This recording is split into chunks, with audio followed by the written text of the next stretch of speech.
نبی صلی اللہ علیہ وسلم نے فرمایا کہ تنکح المرأۃ لاربع، عورت سے شادی کی جاتی ہے 4 وجوہات کی بنا پر، لمالها ولجمالها ولحسبها ولدینها، اس کے مال کی وجہ سے، اس کے خاندان کی وجہ سے، یا اس کی خوبصورتی کی وجہ سے، یا اس کے دین کی وجہ سے۔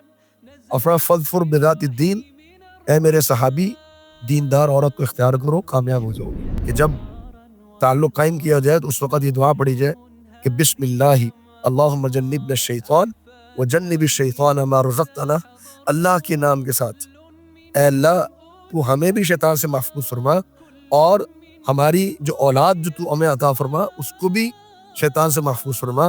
نبی صلی اللہ علیہ وسلم فرمایا جو شخص یہ دعا پڑھ لیتا ہے اس کے ہاں اگر اللہ رب العالمین نے اولاد مقدر کی ہوتی ہے، اللہ تعالیٰ اس کی اولاد کو شیطان سے محفوظ رکھتا ہے۔ دنیا کا ہر نظام مرد اور عورت کو جوڑنے میں ناکام ہو گیا سوائے دین اسلام کے۔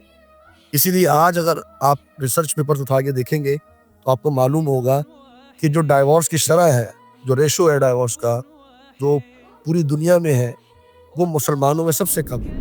یہ ہمارے یہاں جو سمجھا جاتا ہے کہ جب تک 3 طلاقیں نہیں دی جائیں گی نکاح ختم نہیں ہوگا، یہ تصور غلط ہے۔